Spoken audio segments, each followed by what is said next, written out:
It's time for the 1430 Connection on 1430 WNAV and 99.9 FM, spotlighting news, newsmakers, and important community issues. Now, with this week's edition of the 1430 Connection, here is WNAV news anchor Donna Cole.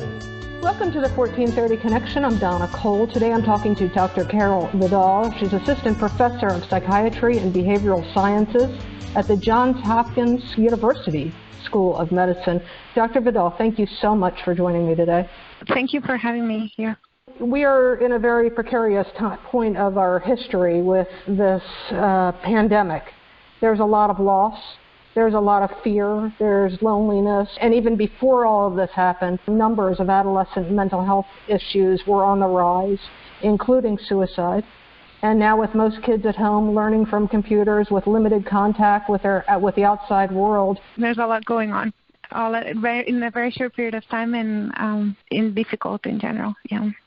And are you seeing more cases now? Are you seeing, is there anybody following these numbers in the mental health world with the adolescents out there? So right now, most of the numbers that I work largely with children and adolescents, and we don't have a lot of research in terms of numbers of people that are accessing services or not. We have our anecdotal data from our hospital. What we're seeing is that we have more people coming in later than they used to before. So we're seeing children and adolescents come maybe when they have attempted suicide as opposed to when they were just having thoughts about wanting to hurt themselves. So they're coming to the hospital sicker. We are still having, at the beginning there was sort of a stop in admissions and we were having less kids in the unit, but now we are already going up in cases. So we have decreased the number of beds from 15 to 12 in the inpatient unit, but we still have a good demand. And the reason for decreasing the beds is not because of the lack of need for beds, but because we wanted to keep social distancing between the patients and the staff.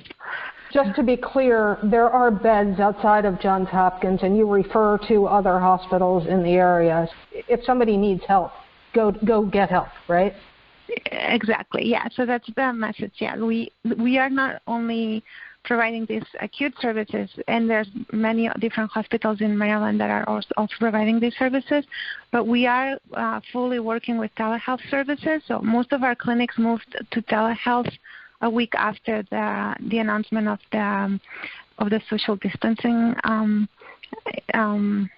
order, and we were able to be fully working by 1 week. So we're now seeing all of our patients that are outpatient through telehealth.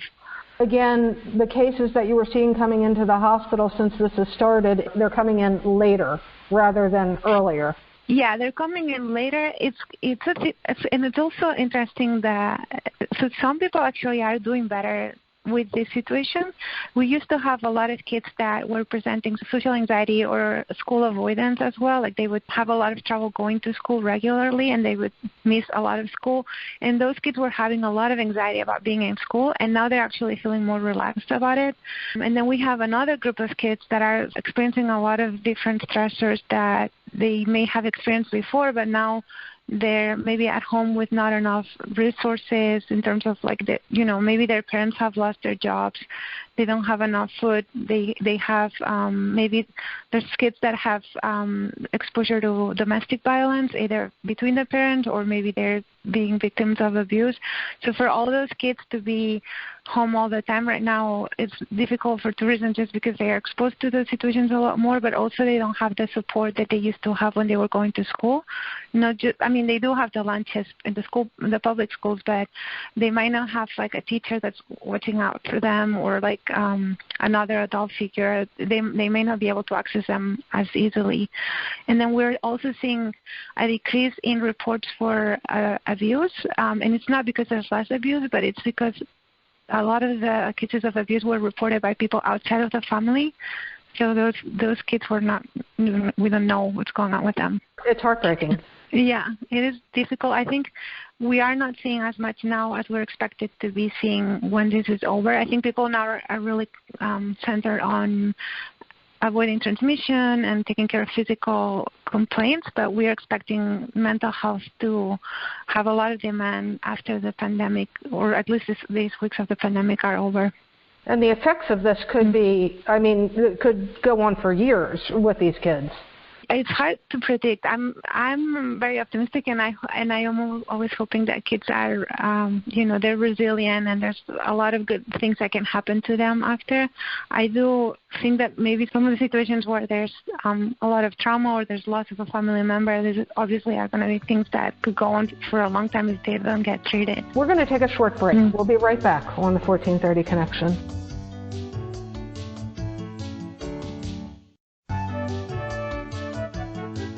Welcome back to the 1430 Connection. I'm Donna Cole. I'm talking today to Dr. Carol Vidal. She's Assistant Professor of Psychiatry and Behavioral Sciences at the Johns Hopkins University School of Medicine. Do you have enough PPE, by the way, in your part of the hospital? We have PPE. We're being very mindful about when to use the PPE. I'm not sure everyone has enough PPE for everyone. I can't tell you that, like for all the units. I think we're good for what we are exposed to. So we are mindful of using just cloth masks when we're walking on the hallways. We've been told to use surgical masks if we don't have very close contact with the patients, and then we're supposed to use N95s if we're close contact with the patient or at a shorter distance, or if we're doing more interventions. So far, I personally have been okay with it, so I can't speak for everyone. Regarding your unit, the adolescent unit, are there visitors allowed?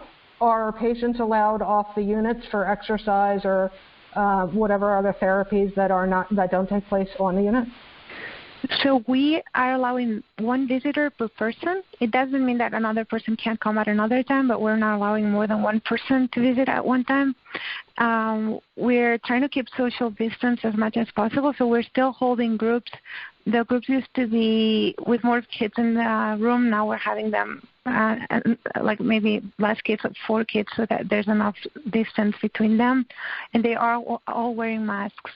And then everyone's getting tested before they come to the unit, which is a good thing. And also if there's symptoms, we retest them.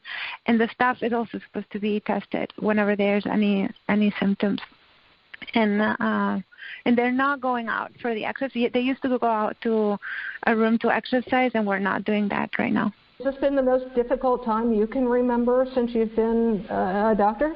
Yeah, it's probably the strangest one I've experienced as a person and as a doctor. The amount of change that has happened in just a few weeks is mind-blowing. In a way, it's sort of inspiring because you really can see people coming together and trying to do things that were taking years to happen. Like telehealth is something that we've always been hoping that would happen in psychiatry, and it was never happening, and now it's happening really fast. So some of those things are good. I think we're also experiencing changes in other areas. We now see we can get speakers from other places through Zoom. So there's a lot of good things happening. Then there's also this uncertainty and this strange times where it's really hard to grasp still, understand what's going on. And that's got to be felt by the kids. There's got to be, in addition to the mental health diagnoses, you have all the fear and the anxiety and the concerns about the safety and their security that there are no promises right now because we don't have a vaccination, we don't have treatment for coronavirus. And some of these kids might have relatives and friends and grandparents and even parents that have been affected or they lost to coronavirus. Exactly, yeah. So there's all that uncertainty. There's the potential to lose people and the worry that because the kids are not really experiencing all the symptoms so severely as to even, I don't think the last time I looked, we didn't have any deaths among people younger than 20. But I know the kids are worried about their parents or their grandparents getting the virus and getting very sick. And whoever's looking at the numbers increasing, it's hard not to be anxious about it. I think there's things that you can do as an adult to sort of make them feel like they have some control over what happens to them and their families. They, explaining why we're doing the social distancing, explaining that soap is great to kill the virus, all these things that they can feel like at least they can do something about it, and understanding that this is temporary.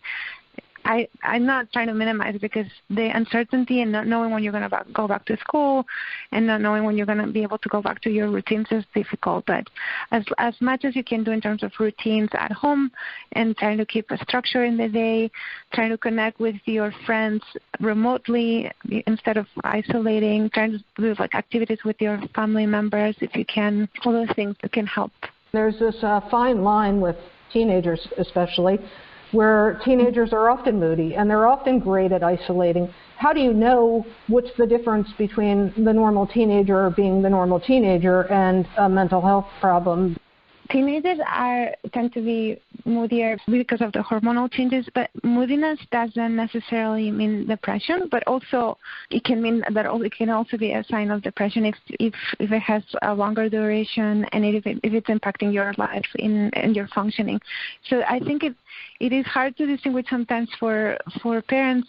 One of the things to think of, so irritability in adolescents is kind of a sign of depression, whereas in adults we think about depression more as people looking more sadder and like having less energy and more isolated. In teenagers, sometimes it can show as irritability, but you also look at other symptoms that may accompany the irritability, like having lack of motivation or having changes in sleep and appetite, or having negative thoughts about themselves, or feeling like there's no hope for the future, or also having thoughts about wanting to hurt themselves. And those symptoms usually would be more present for more days in a row, for maybe a couple of weeks. And they're not just because they had a bad day, they're usually like more constant. And then it's hard to assess social functioning now because we're not really getting out of the house. But if you have an adolescent that's not engaging with the family at all, or even with their friends, or they feel like they don't have a purpose, or they don't have any energy, or their activity level is not the same as it used to be, that's sort of also like a red flag. And I would think like the biggest red flag is if you feel like your teenagers suddenly not enjoying anything that they were doing. That's a very typical sign of depression, which we call anhedonia, which is when you don't enjoy anything and you have a hard time with things that you used to enjoy before. You don't really enjoy them anymore. So that's something to look forward to when trying to distinguish. We're going to take another quick break. We'll be right back on the 1430 Connection.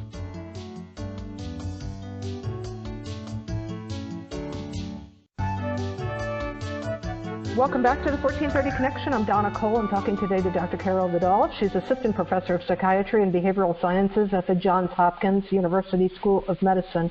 We've seen the suicide rates and the suicide attempt rates among adolescents go up and up and up. And that is still the case, yes? Yes, the rates of suicide have increased in the last few years in adolescents. Mm-hmm. Do you think it's a result of pushing kids to get straight A's, to be the captain of the football or the basketball team, to have the highest SAT scores, to do all the AP classes? Do you think we're pushing them too much right now? Actually, I like this question, and this is a big question that I don't think has been answered. People have made hypotheses about different factors that are causing the increase in suicide. A lot of people are saying that, yes, that the kids are more stressed than at other times, that we're demanding a lot of things from them. There's a book written by a psychologist from California. Her name is Dr. Levin, and she talked about how she had patients that were coming from very affluent families, very competent, and sort of like stars in the things that they were doing. They were playing instruments and doing sports and highly achieving in terms of their academics. And then the parents were very caring parents, that they were focused on their children and with very good intentions, right? She said that they were getting more depressed and were having more suicidal ideation and more substance abuse than other groups of kids in other socioeconomic group of lower socioeconomic level. And she attributed that to the fact that those kids had been always looking for other people to tell them what they needed to be doing or to tell them who they were. Like, so they became the sports person or the highly smart person in the class, and then they sort of like did not develop a sense of what they were or a sense of self. And that was a key thing for people to be mentally healthy throughout their lives, to be able to know who they were or who they wanted to be, right? So there's been like this a lot of talk about, well, maybe it's the child, they don't have the coping skills, they're like really high achieving in many areas, but they don't have the emotional maturity, whereas before people were given more unstructured time and more time to play and find themselves, and they did better. So there's like this hypothesis. Then there's like people that talk about the family unit as the one that's pushing too much.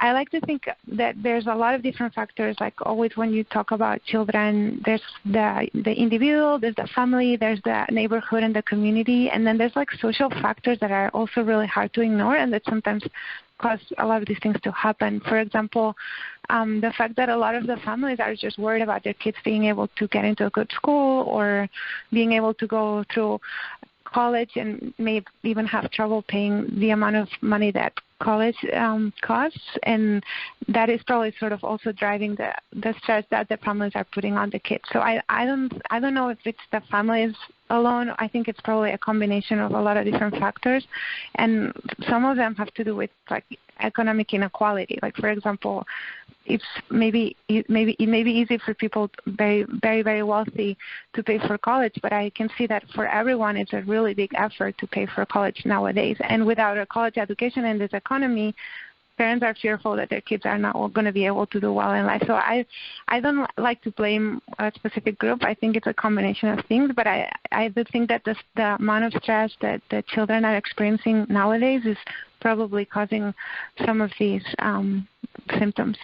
And let's not forget about the role social media has played in this generation, who grew up with it, who grew up with phones in their hands, and then social media. Yes, definitely. Yeah. So social media, I think, can have good things, right? It can keep you connected. It can keep you informed about things. It also has this also a darker side, and especially for girls, because they tend to do a lot of social comparisons with other people, and people in social media are presenting a really good side of themselves. They're not the whole full real person that they are in real life. So it's easy to compare yourself in a negative way. So that's one of the things that are not so great about social media. Also, spending a lot of time on social media is not good, which linking it to the COVID pandemic, a lot of the teenagers now are spending a lot of hours at night, going to bed late on social media. So spending too many hours, which would keep you from sleeping also, but also spending a lot of time in a world that's not exactly what the real world looks like. And also there's the other side of the bullying that happens online, which it gets so amplified. Before it used to be you got bullied by one person and it stayed within a group of 2 to 3 people. Now everyone's seeing when someone is bullying you, right? So that is also causing a lot more stress than when it was just a group of 3 people and you had other people that were supportive. You're saying girls are particularly vulnerable to it because of the way, I call it a life curated on social media. It's not, and you just said it's not the real life, right? You're seeing people in all the makeup with the hair done looking perfect when that's not the way they always look. Right? Exactly. Yeah, people don't post a picture where they're looking the worst. They're like looking at that one picture that they've taken after 100 where they're looking great and it's probably the right angle, the right hair do and everything. So, yeah. Okay. And I think, girls tend to compare themselves a lot in terms of their physical appearance. So, exercise and food, what kind of role does that play in making us feel good and be better? So I think I'm a big proponent of things in addition to medication and therapy that can help with mood. I think exercise is great. It's known to improve your mood. A regular healthy diet is also very good. Trying to use music and social relationships and everything is also helpful for your mood. I think if those things can improve your mood, I think it's good to keep in mind that if you do have depression, the best known treatment that is has been studied is to use both therapy and medications, especially if you have severe depression. The combination of both treatments is best. Those other things are always helpful, even if you're very depressed, but it's hard to help a person who's very depressed presenting a syndromal depression to get better without therapy and medications. Strength is actually knowing when to ask for help. Yes, strength. That's right. Yeah, strength is asking for help and knowing when you need help, and it's strong people that are also aware that they can't always do everything by themselves, that sometimes they need to ask for help. Dr. Vidal, thank you so much for joining me today. Thank you. It was really nice talking to you. I appreciate it. This is Donna Cole on the 1430 Connection. We will see you next week.